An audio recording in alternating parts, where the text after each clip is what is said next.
llevada en uno de los tantos paseos que hace Mariana con su familia a una hacienda que tenían, es muy probable que acaso se cayó al agua y muy posiblemente pues se paró en alguna piedra y dieron la impresión de que Mariana estaba andando sobre las aguas.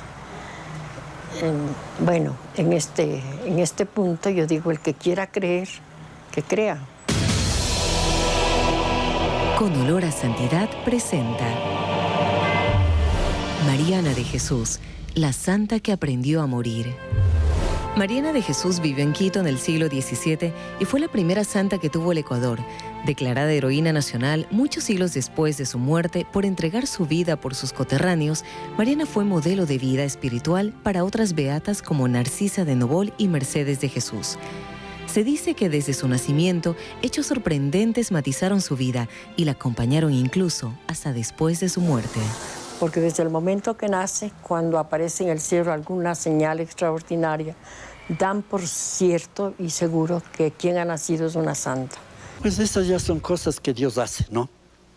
Que naturalmente no era una estrella común, pues no, sino ha de haber sido parecida a la de Belén, que de golpe aparece ahí. Tal vez sería hasta un cometa.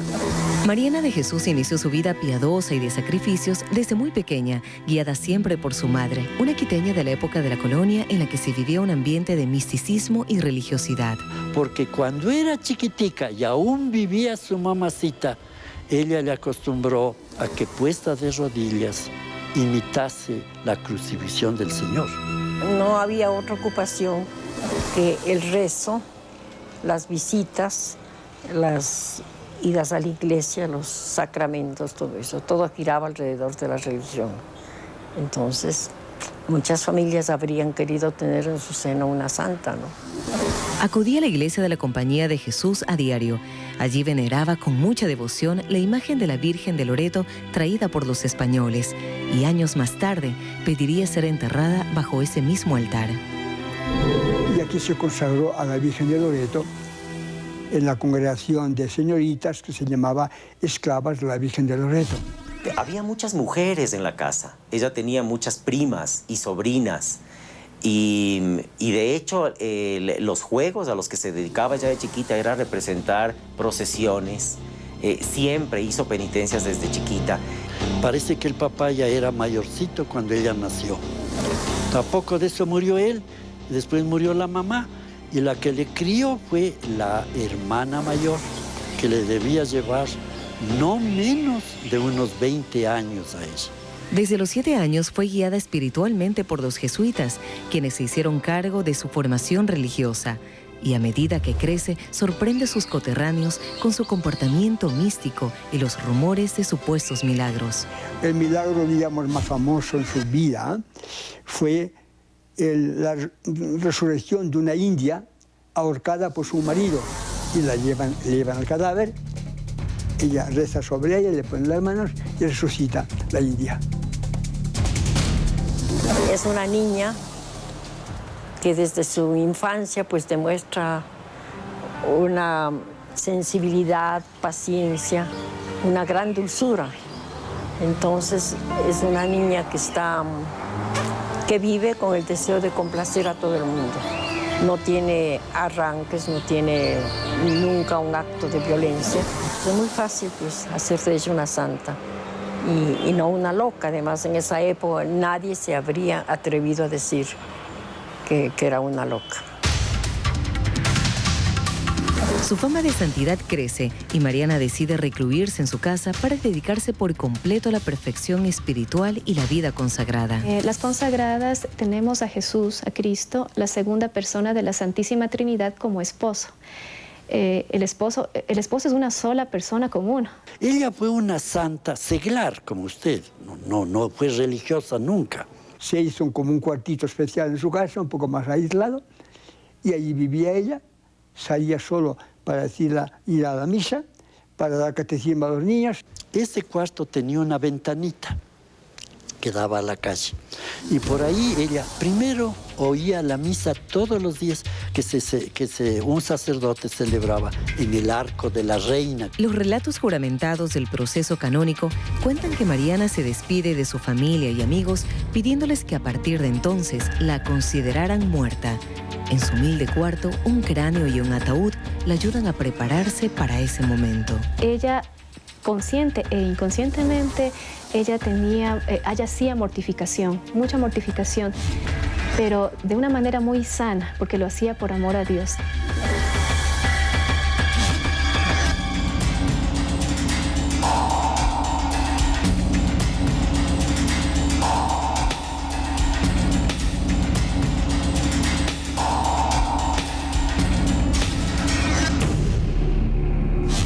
Todo lo que es hecho por amor y con amor tiene justificación. En medio de un pueblo atemorizado por la religión y los terremotos, Mariana empieza a vestir un hábito negro como el de una monja. Y cometen el error los confesores de darle a esta niña una serie de penitencias y de ayunos, que era lo normal que se diera en esa época, pues, ¿no?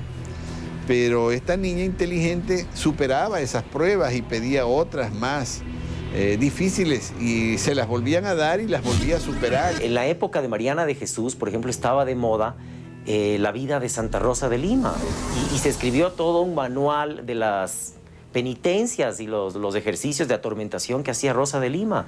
Y eso no puede ser mal visto, era una moda en esa época.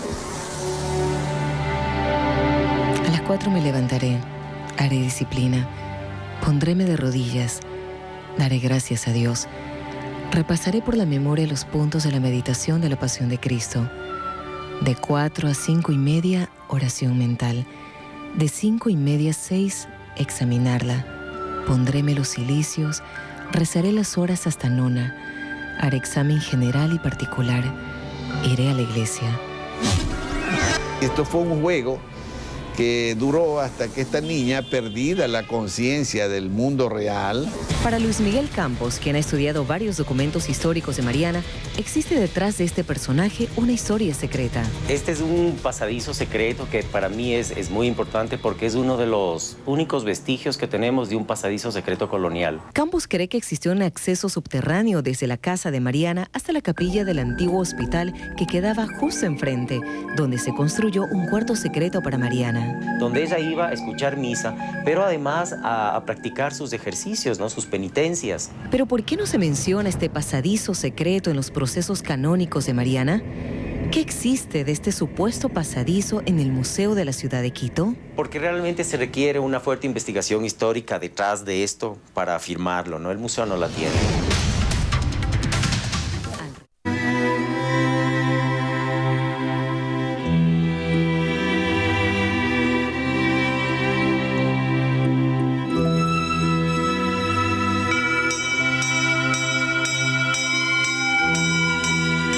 La antigua casa de Mariana de Jesús en Quito es hoy el monasterio del Carmen Alto, tal como ella lo profetizara.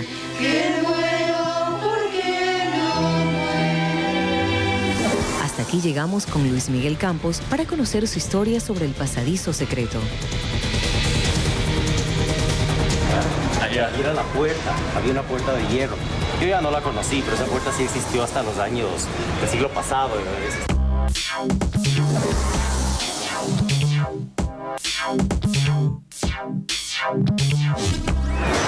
Y ahí ustedes van a ver en el interior las gradas que llevan al cuarto secreto, que es la ventanita del cuarto secreto sería esa.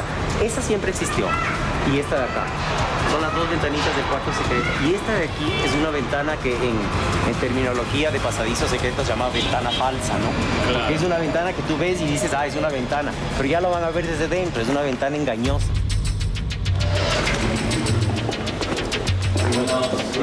En el Museo de la Ciudad, donde antes funcionó el antiguo hospital y específicamente cerca de la capilla, desembocaba este pasadizo.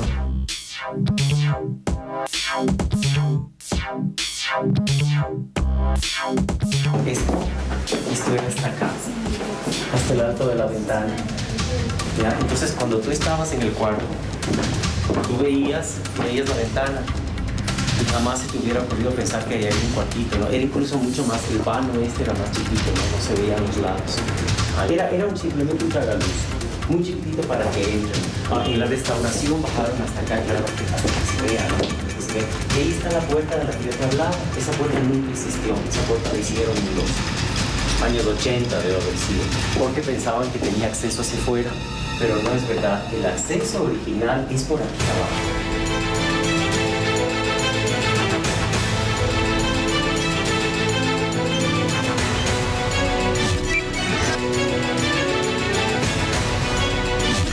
Entonces, aquí es que viene el cuarto secreto, aquí el pasadizo.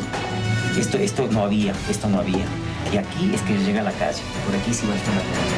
Entonces ya cruzaba la calle, llegaba acá. Esto no hay, si te fijas es ladrillo nuevo. Todito esto fue recuperado. Esa es la puerta que no existía. Y lo que sí existía, que lo corcharon, es el pasadizo, que era por el suelo. Este es el cuarto donde ella se hacía sus sacrificios. Aquí tenía la cruz. Aquí tenía la cruz puesta, que era donde hacía el ejercicio. Todo esto era negro. Manchas de sangre, sí. Sangre seca de Mariana. Sí. Esto es todo botado, abandonado. Aquí no entró nadie durante 400 años. No parece que sea eso cierto, pero sí que es cierto que cada convento tenía un subterráneo como una salida de emergencia. Cuando hubiera un peligro, hubiera un asalto o algo, habría la posibilidad de una escapada. Lo que sí es conocido por todos es que 15 años permaneció Mariana encerrada en su cuarto entre oraciones, instrumentos de martirio, ayunos y largas meditaciones. Muere a los 27 años, totalmente desproteinizada, con el vientre hinchado porque retenía líquidos, hidrópica y con unos dolores terribles. Y se muere justamente por los ayunos y las abstinencias y las flagelaciones. Pero para otros, no fueron precisamente estos síntomas los que la llevaron a la muerte, tanto como su decisión de morir. Uno de los confesores, para que cesen los terremotos, dicen algún sermón que se realizó en la compañía, que él se ofrecía como holocausto para que cesaran los temblores. Al oír esto, ella se puso de pie y dicen que pensó en sus adentros. Dijo, no, pues, ¿cómo va a ofrecer su vida el Padre Rojas? Si necesitamos, pues. No, Dios, llévame a mí, Señor, llévame a mí. Volvió a la casa y desde ese instante se enfermó. Y estuvo enferma más o menos unos 48 años.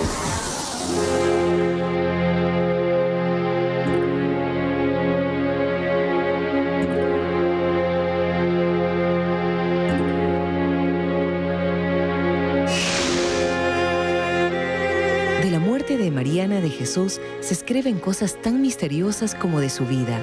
Durante su velación, se asegura que abrió los ojos y antes de su muerte permaneció 2 meses enferma de fiebre y por momentos en completo estado de catalepsia. Es una especie de muerte fingida, ¿no? En la que incluso no estás respirando, o sí respiras, pero a un ritmo tan lento que es imperceptible. La sangre casi no circula, pero está circulando lentamente, ¿no? Entonces, aparentemente, eres una persona muerta. Es muy posible que haya sido verdad. O sea, Mariana ha padecido tanto, ha mortificado tanto su cuerpo, que ya prácticamente en Mariana lo que domina es la mente. Un viernes 26, tal como le había profetizado, falleció en su cuarto y se dice que los terremotos y la peste que asolaban Quito cesaron a partir de entonces. Entonces, cuando ella ya murió, al día siguiente, adiós, se encuentra con una azucena. Y esa sangre que la sacaban en un tubo, una criadita la echaban al jardín. Y resulta que vieron que las raíces salían de la sangre. Y por eso se llama la azucena de Quito. En la iglesia de la compañía, su santuario, fueron enterrados los restos de Mariana de Jesús, cumpliendo así su deseo.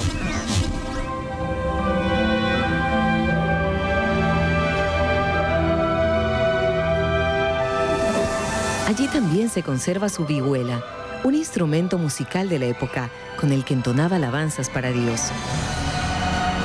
Su último confesor, Hernando de la Cruz, plasmó su imagen y, aunque idealizada, es la imagen oficial que se conoce de la santa. Bien blanca de color, posiblemente tenía los ojos azules, ha de haber sido rubia, Dicen que era muy bonita. La única litografía que se conserva fue la que mandó a hacer, creo que en Europa, el padre Tomás de Gijón y León, que fue uno de los que preconizaron la canonización de Mariana de Jesús. La única fuente para el estudio de Mariana de Jesús son sus procesos canónicos, donde constan testimonios juramentados que contienen datos muy singulares. Tenía gravísimos problemas con la alimentación y entonces sus hermanas van y le ruegan al confesor que le obligue a comer, como parte de la penitencia, que le obligue a comerse un par de huevos duros. La escena contada, ya te digo, en una manera formal, seria, y le dolía el estómago además. Y no podía tragar los huevos. Entonces le ruega al confesor que le permita vomitar los huevos porque le están haciendo mucho daño. Entonces el confesor dice, bueno, esto lo están viendo 20 personas. Ella está acostada en su cama y le ponen delante una bandeja, una escudilla para que ella escupa, vomite los huevos, ¿no? Entonces ella vomita los huevos y, oh sorpresa, los huevos salen enteros de su boca, caen en la escudilla y se van saltando en la cama, después caen al suelo y se van saltando por el suelo. Y cuando van a salir de la puerta, de detrás de la puerta salen 2 cascarones. Los huevos se suben en los cascarones y se van saltando. Y la gente se queda con la boca abierta de ver esto y cuando la regresan a ver, ella está riéndose. Está muerta de la risa. De los procesos hay que tomar las cosas con pinzas, porque como son escritos en una época de realismo mágico, se mete mucha cosa que es falsa e imaginativa. En documentos encontrados por el historiador Núñez en el Archivo de Indias en Sevilla, consta que se gastaron 11.500 ducados romanos para la canonización de Mariana, una cuantiosa cantidad para esa época. Pero aparte de esos gastos en dinero, también hubo una gran cantidad de coimas en especie. Los cardenales, los funcionarios del Vaticano le pedían que por favor les proveyera de unas cuantas cajas de vino generoso de Málaga o de cigarros de La Habana o de chocolate de Guayaquil. Pero además de la causa de Mariana, también se introdujo la de sus sobrinas, a las cuales también les profetizó el consagrar sus vidas a Jesús. Pero luego los mismos prelados romanos le hicieron ver al postulador, a don Juan del Castillo, que era desperdiciar muchos esfuerzos el tratar de sacar adelante 3 candidaturas a la santificación y que era mejor concentrar todas las pruebas de las 3 en una sola causa.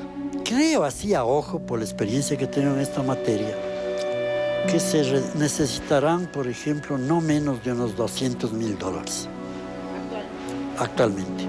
La canonización de Mariana se logró 300 años después de su muerte. No, yo creo que los santos se hacen. Yo creo que los santos se hacen, que en parte pues son producto de la familia, de la época, de la sociedad y quién sabe de diversas circunstancias. Yo creo, mira, las dos cosas, ¿no? Primero, una predisposición, como todo en la vida. Iguales con los artistas, iguales con el que coge cualquier profesión, ¿no? Hay una predisposición que te empuja a ello. Pero en la vida hay una disciplina y un trabajo que solo lo lleva a cabo quien realmente quiere. Bueno, nadie nace santo, ¿no? Cada uno va respondiendo en su vida a las llamadas de Dios. El que responde va como entrando por el camino de la santidad.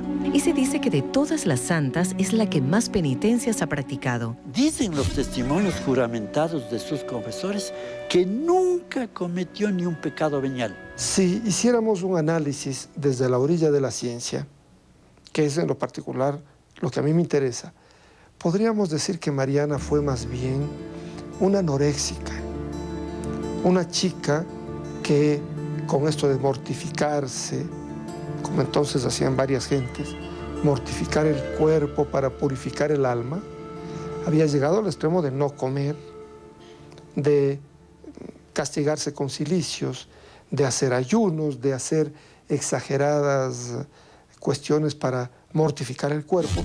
La gente que tiene intimidad con Dios la entendería realmente. La gente que escucha a Dios, hace silencio y sabe orar. Lastimosamente en esta época tú puedes notar hay mucha superficialidad y lo que los jóvenes y la mayoría de, no solamente de católicos, sino gente de toda religión, lo que busca mucho es la comodidad y hacer un Dios a su manera.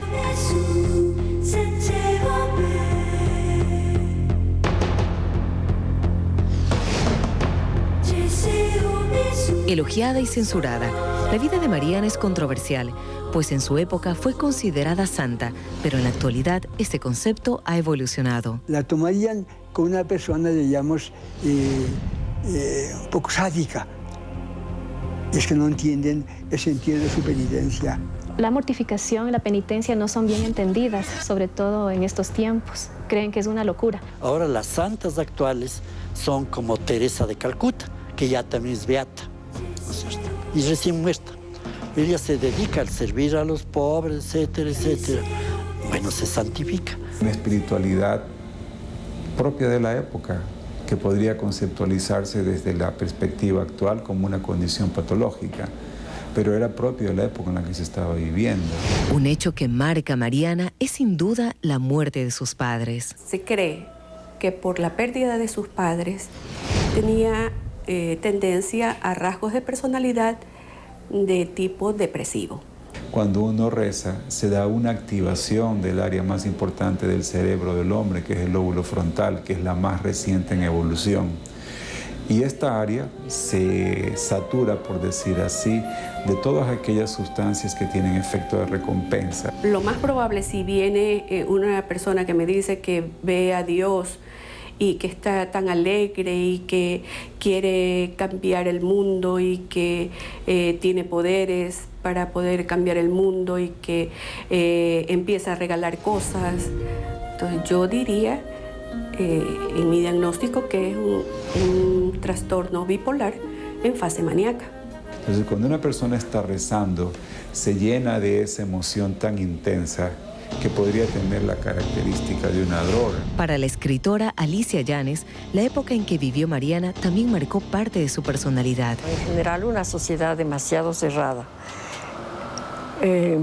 La mujer no tenía ninguna otra opción que casarse.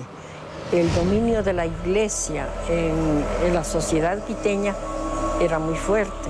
Yo creo que sí, yo creo que el contexto tuvo mucho que ver, pero también no le quito ese lado de originalidad, de particularidad que tuvo Mariana de Jesús desde pequeña. Más allá de su santidad, el mérito que la historia le confiere a Mariana de Jesús es el haber luchado en contra de la brecha social existente en la época. Para mí Mariana de Jesús es un personaje que significa el centro de la nacionalidad ecuatoriana, que hubo las pestes, los terremotos, y la gente de Quito quería salir de Quito, irse a vivir a los valles. Mariana de Jesús, como vivía en la puerta sur de la ciudad, hay esta escena tan bonita de ella que cierra las puertas y dice, les hace entrar a los quiteños. Y es la primera vez que en la nación quiteña se habla de nacionalidad. Lo admirable de Mariana es esa compenetración y ese amor a Dios, que eso no se puede negar, ¿no? Rebelde a su manera, Mariana logró unificar a los quiteños. No predijo la destrucción del país por los malos gobiernos, pero hizo más que ellos al impedir que sus coterráneos abandonaran su tierra, ofreciéndoles cuanto pudo, incluso su vida.